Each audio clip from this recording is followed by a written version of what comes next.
Hello there and a very good morning. This is the Breakfast Rundown with me, Zulfick Farzan, where we discuss the key developments in Sri Lanka and developing stories also across the world. Now, overnight, some interesting developments have taken place with regard to Sri Lanka's economy and surrounding Sri Lanka's IMF program. To start off, Sri Lankan President Anura Kumara Dissanayake has made it clear to the IMF that he wants to provide relief to the people. Now, President Anura Kumara Dissanayake met with a senior delegation of the International Monetary Fund last evening, including Krishna Srinivasan, the Director for the Asia and Pacific Department of the IMF, and Dr. Peter Brewer, the Senior Mission Head. Now, the meeting took place at the President's office. Now, during this meeting, both sides had reviewed the progress of the ongoing program between the IMF and Sri Lanka and reaffirmed the government's broad agreement in principle with the goals of the program, while emphasizing the need to pursue alternative approaches that would reduce the burden on the people. The President also highlighted the government's plans to provide relief to those affected by high VAT and income tax. The IMF representatives had appreciated Sri Lanka's administration's commitment to achieving the program's goals and agreed to consider the alternative approaches. They also discussed the upcoming third review of the program, and President Dissanayake assured the IMF that despite potential delays due to the upcoming general election, the work will continue without any interruption. Now, at the same time, the International Monetary Fund also held a press conference last evening featuring Julie Kozak, the Director of the IMF's Communications Department. Now, responding to a question that several journalists, including myself, that we raised at this press conference, she said that sustaining the reform momentum in Sri Lanka is crucial. She also said that Sri Lanka's program performance is strong and reform efforts are bearing fruit. Good morning, Julie. Zulfick Farzan from Sri Lanka. I've got two questions regarding Sri Lanka. That is, number one is Sri Lanka recently elected its new president, and now the president has also declared the 14th of November as the parliamentary elections. Now, Sri Lanka is facing a kind of an impasse where you have one faction saying that they will go ahead with the IMF program, while another faction contesting the upcoming polls wants to change the IMF program. Given this situation, is there any possibility of sticking with the program, or is the review going to change, or is the program review going to be pushed back? So first, just stepping back to remind, on June 12th, 2024, the IMF Executive Board completed the 2024 Article 4 consultation and the second review under the EFF program with Sri Lanka, providing the country with immediate access to about 336 million to support its economic policies and reforms.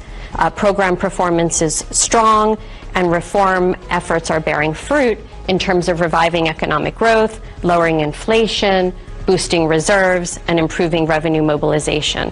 However, as we have said before, important vulnerabilities and uncertainties do remain, and this means that sustaining reform momentum is critical. Right now, a high-level team led by our Director of the Asia-Pacific Department, Krishna Srinivasan, is currently visiting Colombo to meet with President Dissanayake and his new economic team. The delegation is discussing with the authorities the latest economic developments and their economic reform objective.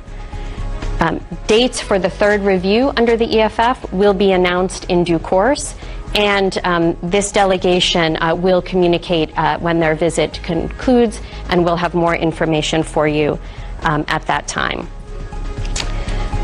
On the question on the bondholders, what I can say is that on September 18th, Sri Lanka and the international bondholder representatives reached an agreement in principle, subject to confirmation of comparability of treatment by Sri Lanka's official creditor committee. And this does represent some significant progress in Sri Lanka's debt restructuring process. Well, the United Nations has also said that it will support Sri Lanka's debt restructuring efforts. The UN has expressed support for Sri Lanka's IMF program and poverty eradication, while pledging assistance to promote national peace among communities. Now, the UN's resident coordinator in Sri Lanka, Marc-Andre Franch, met with President Anurukumara Dissanayake at the President's office yesterday. Now, during this meeting, Marc-Andre conveyed warm greetings from the UN Secretary General Antonio Guterres to the newly elected President. Now, the UN resident coordinator praised the President's manifesto, particularly highlighting the ethical conduct of his political campaign. At the same time, he had acknowledged the challenges the government faces as public expectations rise, yet assured the UN support for Sri Lanka's poverty eradication efforts and its engagement with the IMF program. A key focus of the discussion was President Disanayake's anti-corruption initiative, a central component in his manifesto. Now, Marc-Andre noted that this initiative provides hope for a new beginning in Sri Lanka. At the same time, the Korean Exim Bank has expressed its agreement to provide financial support for development projects in Sri Lanka. This agreement was conveyed during a meeting between a delegation of officials from the Korean Export and Import Bank, or the Exim Bank, and the President's Secretary, Dr. Nandika Sanat Kumara. In light of the recent economic crisis faced by Sri Lanka, the Korean Exim Bank had previously suspended financial assistance to the country. However, the bank's representatives have now indicated that they will resume these projects and offer concessional loans in the near future. Now, at the same time, President Anurukumara Dissanayake assumed duties in one of his ministries yesterday. Now, he said that political retaliation is going to be a thing of the past. Now, he said this when he assumed duties as the Minister of Agriculture, Lands, Livestock, Irrigation, Fisheries and Aquatic Resources. Now, he emphasized that unlike under previous administrations, government officials working in the interest of the people will no longer face political retaliation. President Anurukumara Dissanayake emphasized his commitment to building an efficient, people-centered public service, stating that he will take all necessary steps to achieve this. He noted that the public believes widespread fraud and corruption have contributed to the country's economic collapse, that the current mandate is focused on preventing such practices. The President called on public servants to uphold the trust placed in them by the people and to dedicate themselves to fulfilling their responsibilities with integrity. He stressed that the fight against fraud and corruption in the state depends on the commitment of government officials. Today is a very important day because Sri Lanka is going to expect a key diplomat from its neighboring country, India. That's Dr. Subramaniam Jaishankar, the Minister of External Affairs of India, will be visiting Sri Lanka today. Now, according to the Minister of Foreign Affairs in Sri Lanka, External Affairs Minister Dr. Subramaniam Jaishankar is scheduled to pay courtesy calls on President Anurukumara Dissanayake and Prime Minister Harini Amarasuriya. At the same time, Dr. Jaishankar and his delegation will also have a meeting with Foreign Minister Vijita Herat at the Ministry of Foreign Affairs. According to reports, Dr. Subramaniam Jaishankar will be accompanied by senior officials of the Ministry of External Affairs of India. As you know, we recently had a presidential election, and in November we are going to have a general election and thereafter another local election. Now, the accepting of nominations for the 2024 parliamentary elections is open from today. Now, the process will continue until noon on the 11th of this month. The chairman of the National Election Commission, RML Ratnayaka, has confirmed that all the necessary arrangements are in place for the accepting of nominations for the upcoming general election. He also mentioned that no incidents have been reported so far with regard to the parliamentary election, and DIG and Attorney at Law Nihal Taldua, who is also the police spokesperson, said that special security arrangements are in place surrounding the locations that will be accepting the nominations by political parties and independent groups to run for the parliamentary election. Recently, the central bank announced the economic indicators and also highlighted that the rupee had appreciated against certain currencies, including the US dollar in recent weeks. The Ministry of Trade said the development of a new plan is in is in the works and to swiftly pass on the benefits of the rupee's strengthening against the US dollar to the local consumers. Now, according to the Ministry's Secretary M.M. Naibuddin, Prime Minister Harini Amarasuriya, who is also in charge of this subject, has provided directives on this matter during a discussion held yesterday.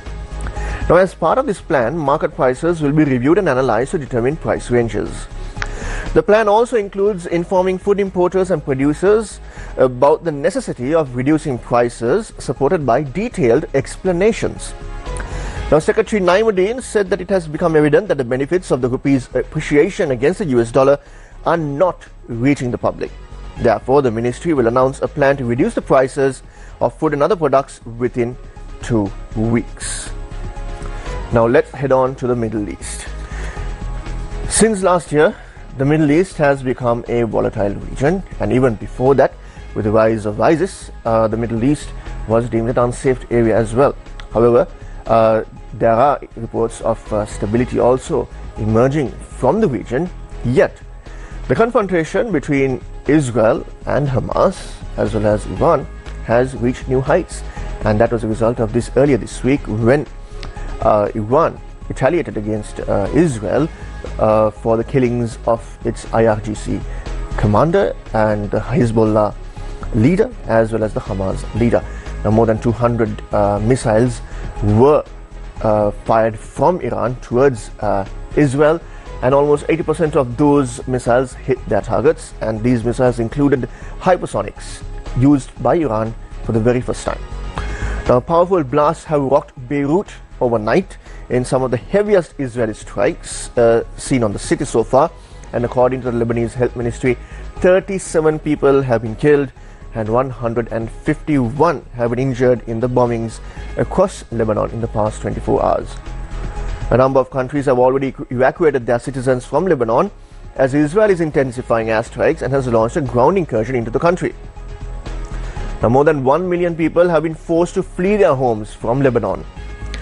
Hezbollah, an armed wing in Lebanon, has said that it killed 17 Israeli soldiers in clashes along the border with Israel.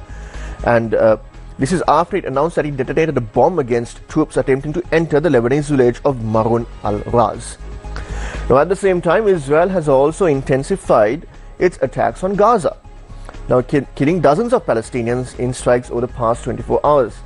Now, according to the post you see on your screens right now, prepared by international outlet Al Jazeera, more than 41,000 Palestinians have been killed since October last year by Israeli attacks. Now, at the same time, Israeli fighter jets have bombed the Tulkarem refugee camp, killing at least 18 people in the deadliest strike in the occupied West Bank in more than 20 years. At the same time, Sri Lanka's foreign ministry has said that the Sri Lankan embassy in Beirut is maintaining constant contact with the Sri Lankan associations and individuals registered with the embassy. Ambassador Kapila Jayavira and officers of the Sri Lanka embassy are providing assistance to Sri Lankans as required. Apart from a few Sri Lankans who have been stranded and for whom the embassy has arranged shelter, no Sri Lankans have been seriously affected by the situation so far, according to the Foreign Affairs Ministry.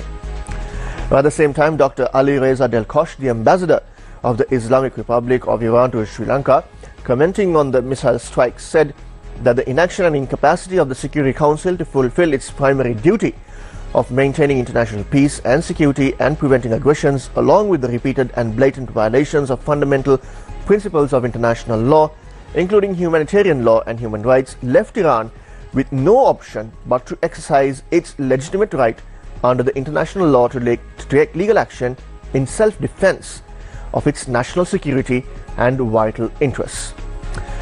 Dr. Ali Reza Delkosh said that Iran is prepared to take immediate, decisive and strong action than before in self-defense under international law in the event of any further aggression by the Zionist regime.